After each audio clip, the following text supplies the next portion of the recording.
So guys, आज की video में हम बात करेंगे टेंसर्स के बारे में। पोजीशन लिखते हैं किसी कोऑर्डिनेट सिस्टम में, है ना। अगर मैं किसी भी पॉइंट की इक्वेशन पोजीशन लिखूं तो मैं उसमें क्या लिखूंगा? एक तो उसकी एक्स पोजीशन लिखूंगा, एक उसकी वाई पोजीशन लिखूंगा, तभी मुझे उसकी पोजीशन पता चलेगी, है ना, किसी भी पॉइंट की। अगर ये आपका एक्स वाई प्लेन है, ये आपका एक्स वाई प्लेन है, इसमें मैं इस पॉइंट को शो करना चाह रहा हूं, तो मैं क्या लिखूंगा कि आपका 2x, ठीक है, प्लस 3y।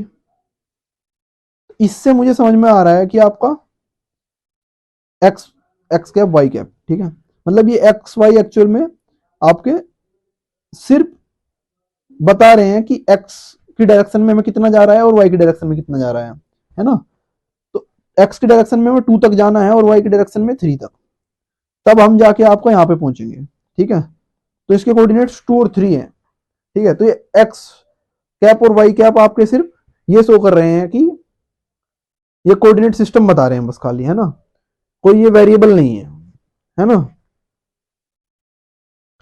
अच्छा, इसी तरह से हम क्या है कि अगर हम एन डायमेंशन में बात करें कि एक्स वाई जेड और आगे भी हो, मतलब 4-5 कोऑर्डिनेट सिस्टम, कोऑर्डिनेट एक्सिस का की बात करें या फिर उससे ज्यादा की बात करें, एन डायमेंशनल स्पेस की बात करें, है ना, तो हम क्या कर सकते हैं?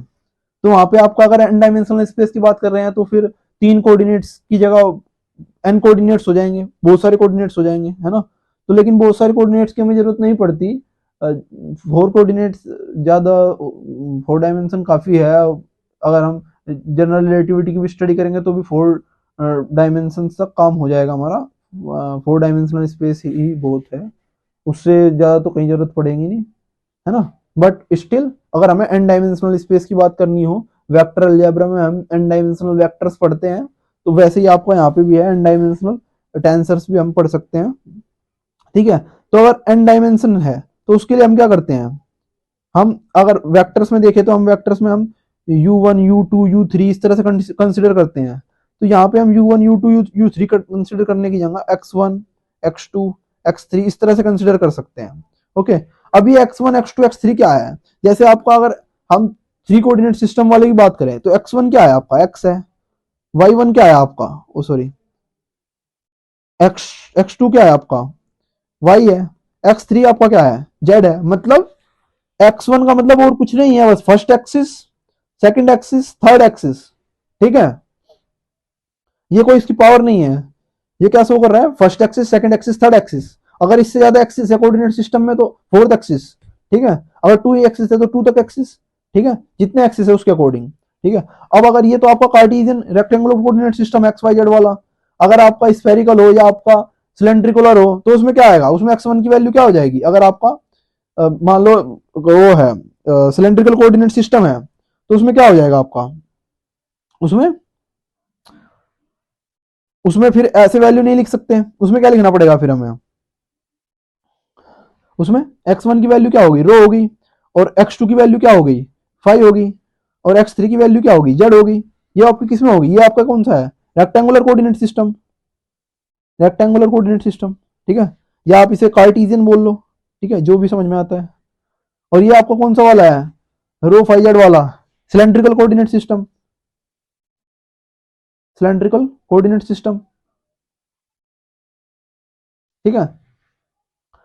या आप उसकी आर थीटा फाइव वाले की बात कर सकते हो, स्फेरिकल कोऑर्डिनेट सिस्टम की बात कर सकते हो, ठीक है। तो किसी में भी चले जाओ आप, तो आपके ये x1 x2 x3 सिर्फ ये शो कर रहे हैं कि आपके first axis, second axis, third axis, बस इतनी बात, और कुछ नहीं, ठीक है, कि आपके कोऑर्डिनेट एक्सिस कौन कौन से हैं, ठीक है। तो इसका मतलब हम जब भी किसके कंपोनेंट लिखेंगे तो उसमें क्या लिखेंगे? फिर फर्स्ट तो कि वो उस एक्सिस पे कितना दूर तक जा रहा है, कितना डायरेक्शन कोसाइन, कितनी वैल्यू है उसकी। तो हम अगर x1 फर्स्ट, तो a2 x2 plus a3 x3 ऐसे लिख सकते हैं ना। मतलब अगर हम ऐसे लिख रहे हैं तो इसका मतलब क्या हुआ? सिंपली इसका मतलब यही तो है सिर्फ कि आपका 2, अगर मैं कार्टेशियन में ही हूं तो मतलब x plus 3 y plus 4 z cap. तो ये सिंपली आपको क्या है? एक पॉइंट की डायरेक्शन को ही तो शो कर रहा है। थ्री डायमेंशनल कोऑर्डिनेट सिस्टम में ही सिर्फ एक पॉइंट की डायरेक्शन को शो कर रहा है, ठीक है। कि एक्स की डायरेक्शन में आपको 3 तक जाना है, 2 तक जाना है, सॉरी वाई में 3 तक और जेड में 4 तक, और आपका जो पॉइंट है दैट इज द पॉइंट। तो इस तरह से ये वेक्टर्स में रिप्रेजेंटेशन है आपकी। अगर हम टेंसर्स में बात कर रहे हैं तो टेंसर्स में भी आपकी ऐसी रिप्रेजेंटेशन हम यूज कर सकते हैं। ओके,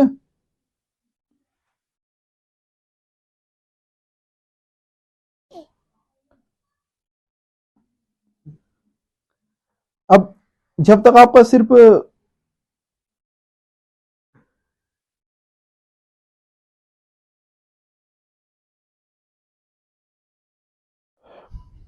अब जब तक आपका ये सिर्फ एक इंडिसीज है इसके नीचे, तो मतलब आपका ये सिर्फ एक डायरेक्शन रख रहा है, तो मतलब वेक्टर की तरह ही रिप्रेजेंटेड है इसलिए, है ना।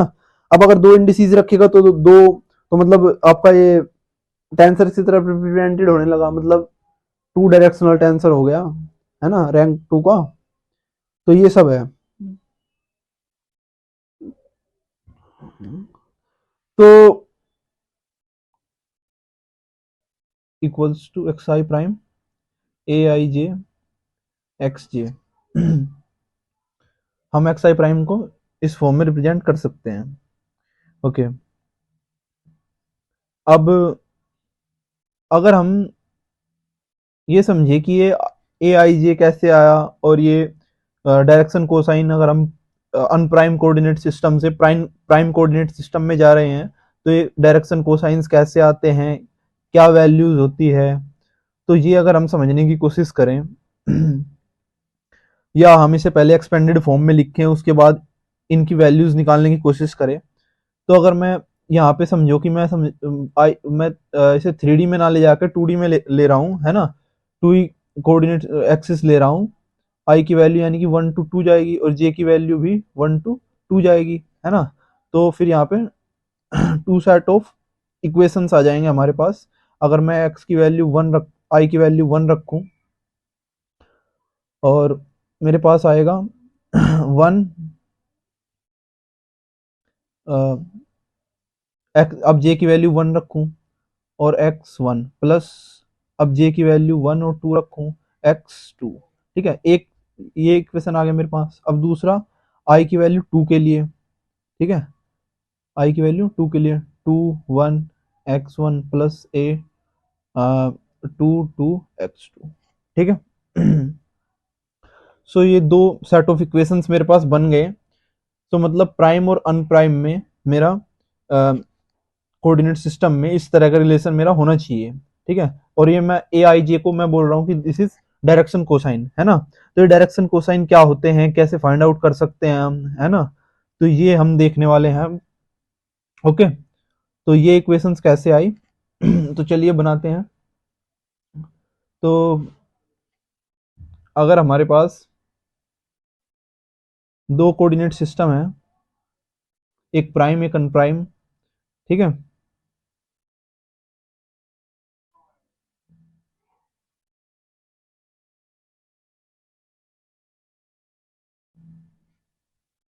ओके, ये आपका इसका एक एक्सिस है, इसका दूसरा एक्सिस है।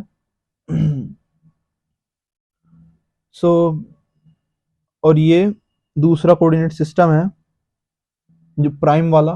ओके, ये प्राइम कोऑर्डिनेट सिस्टम है। अब समझो कि यहाँ पे एक पॉइंट है। अब इस पॉइंट की जो लोकेशन होगी, दोनों कोऑर्डिनेट सिस्टम से डिफरेंट पॉइंट्स आएंगे इस एक पॉइंट के लिए ही, ठीक है। मान लो ये कोई डी पॉइंट है, इस पॉइंट सेम पॉइंट के लिए ही डिफरेंट x1 और y1 की वैल्यूज होगी प्राइम और अनप्राइम में। तो लेट सपोज कि आपका इस वाले कोऑर्डिनेट सिस्टम में,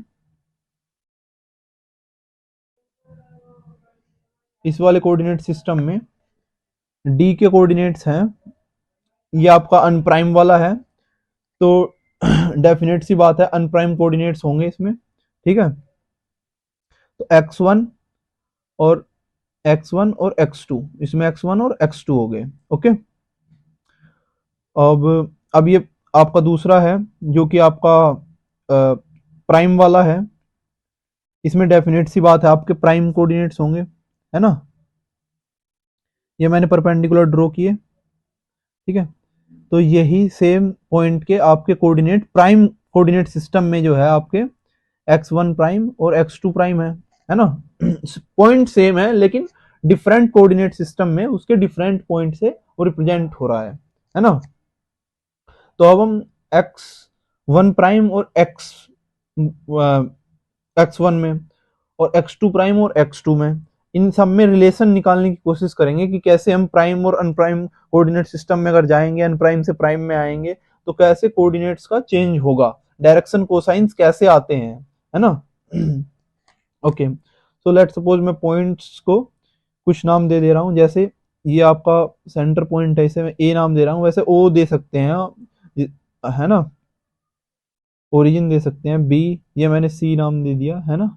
ये डी है तो ये ई दे दिया, है ना। ओके, अब आप देखो कि मान लो ये जो आपका ये कोऑर्डिनेट प्राइम वाला एक थीटा एंगल पे रोटेट हुआ और ये इसने अनप्राइम कोऑर्डिनेट सिस्टम बनाया, ठीक है। थीटा एंगल पे ये घूम गया और इसने अनप्राइम बनाया।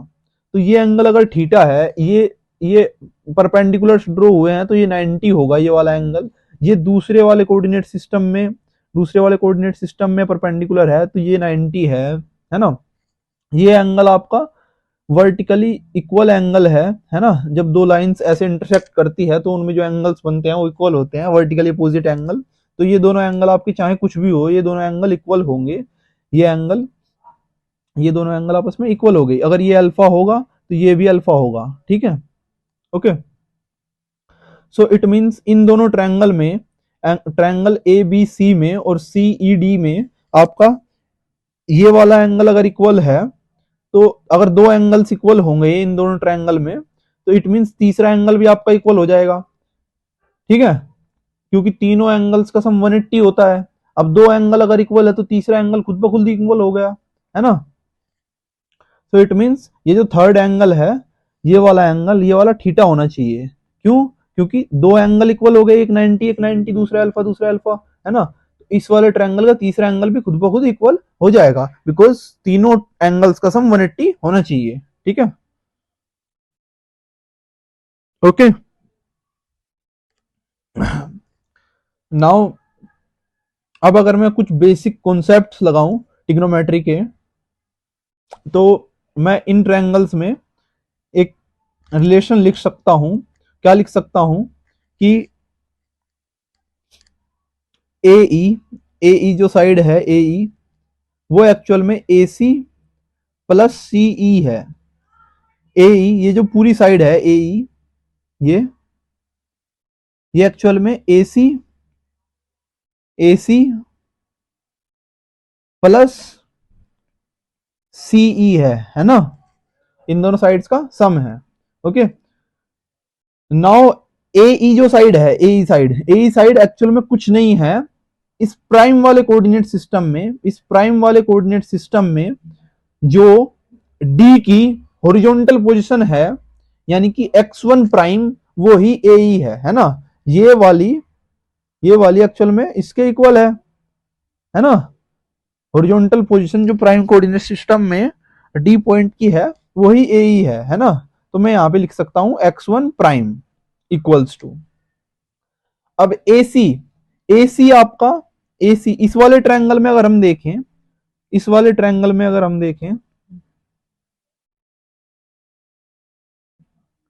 ट्रायंगल में,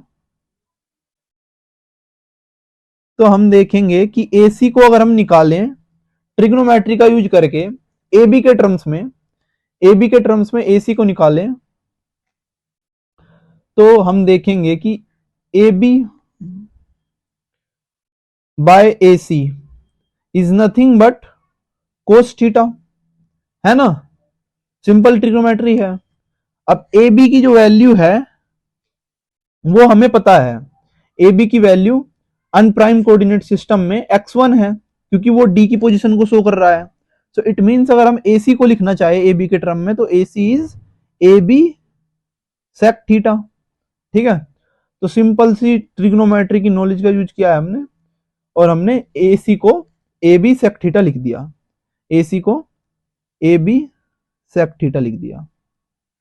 ओके, नाउ सीई, सीई को भी हम सीई इस वाले ट्रायंगल में बात करेंगे, सीई की हम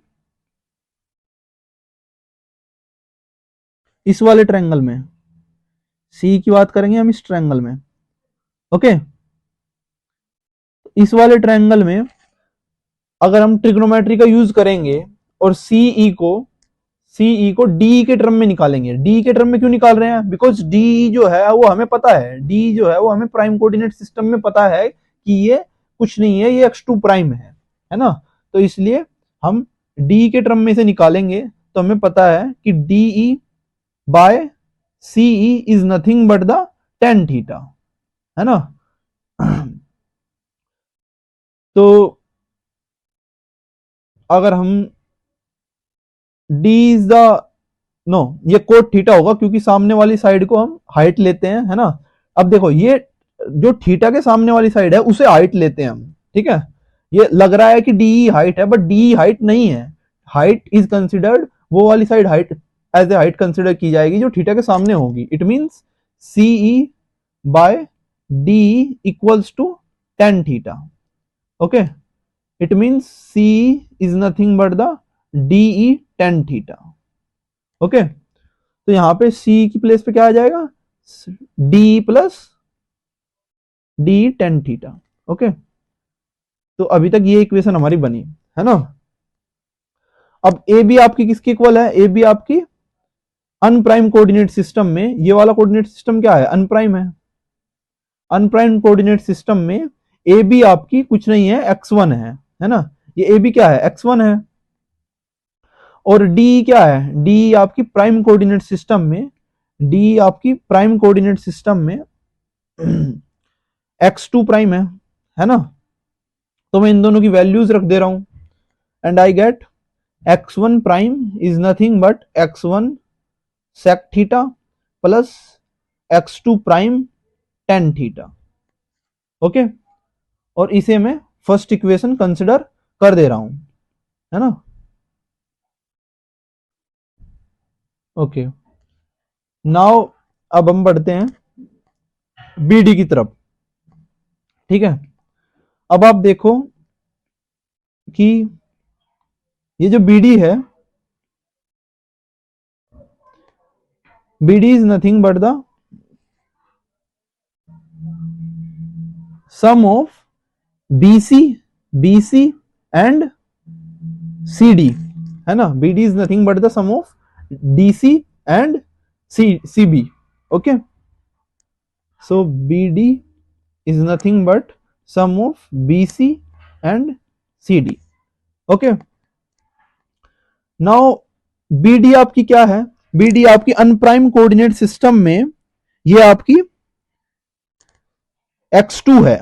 बीडी आपकी अनप्राइम कोऑर्डिनेट सिस्टम में क्या है? x2 है, ठीक है। तो मैं इसे x2 लिख सकता हूं यहां पे, x2 इक्वल्स टू।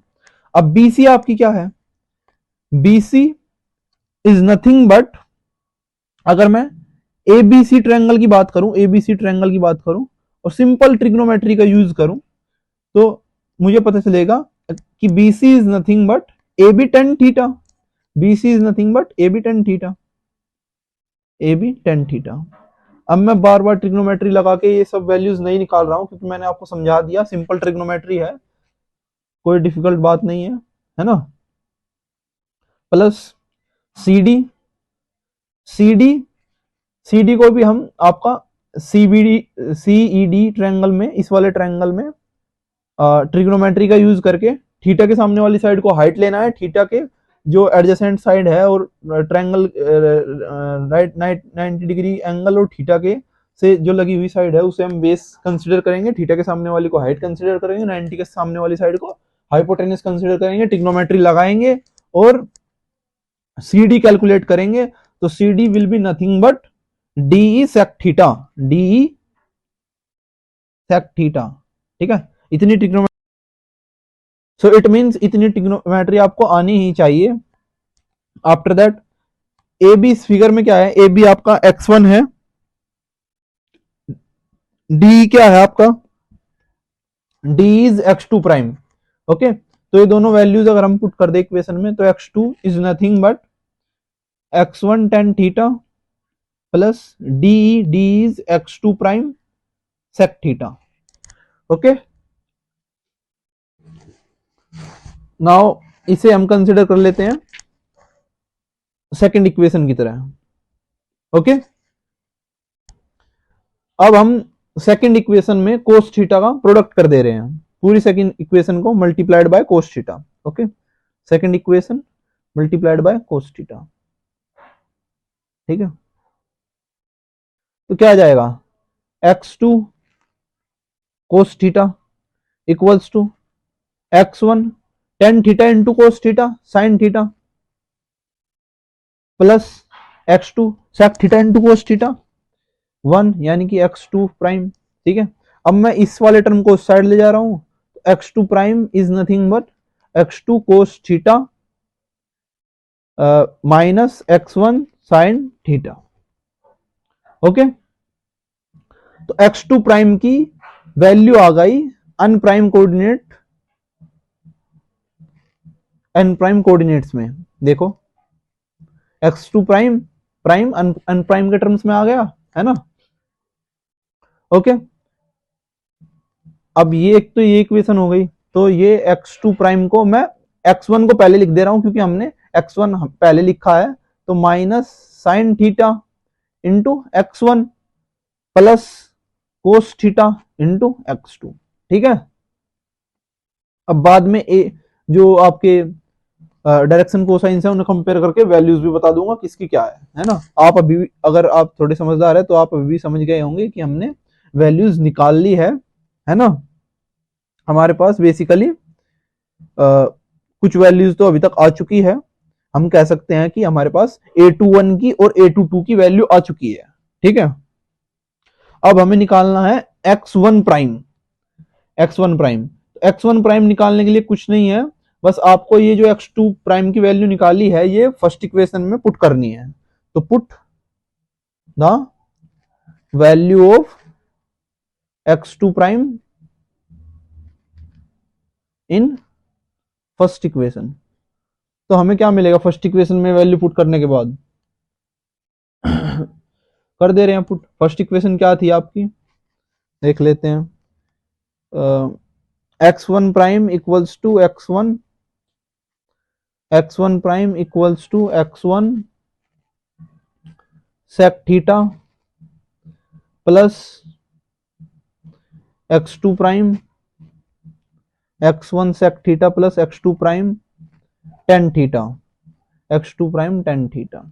ओके, अब x2 प्राइम की वैल्यू हमारे पास है, ये जो ऊपर आपकी x2 प्राइम की वैल्यू है ये वाली, ये हम यहाँ पे पुट कर देंगे है ना, और हमें x1 प्राइम की वैल्यू मिल जाएगी। तो x1 prime equals to x1 sec theta plus x2 prime आपका वैल्यू पुट कर दो यहाँ पे, क्या है x2 cos theta minus x1 sine theta tan theta.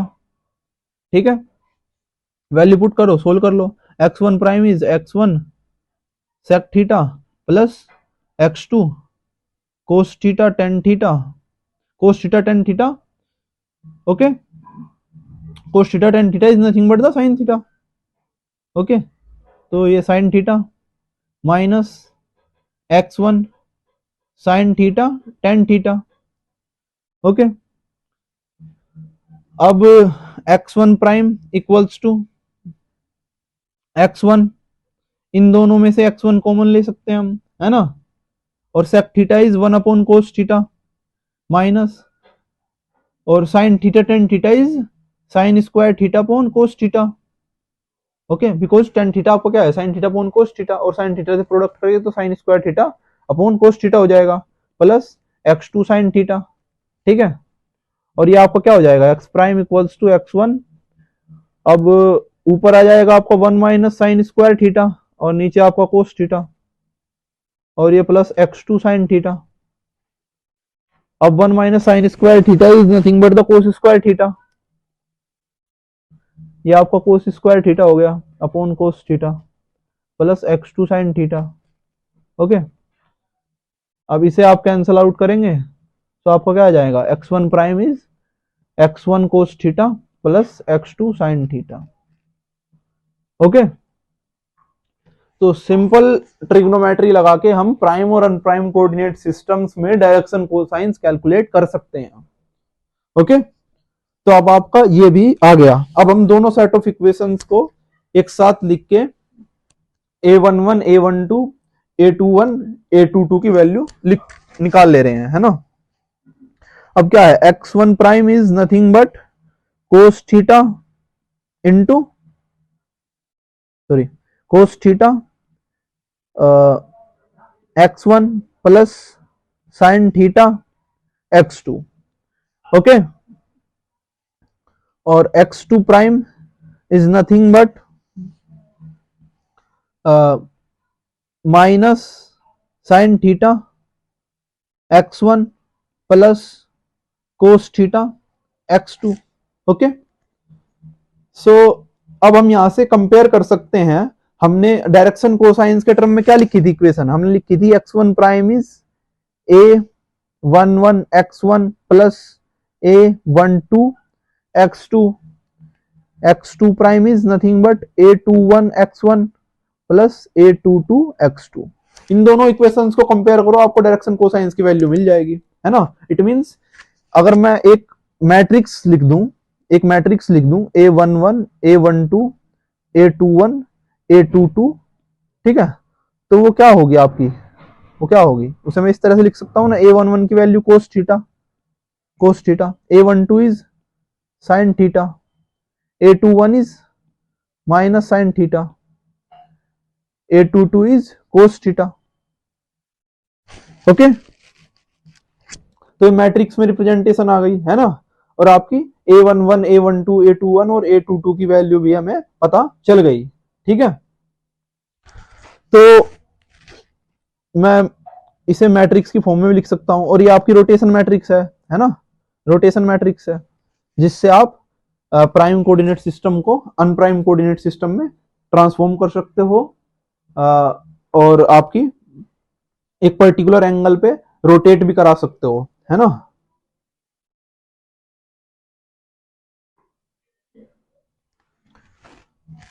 सो इस तरह से ये निकाल लिया आपने, है ना।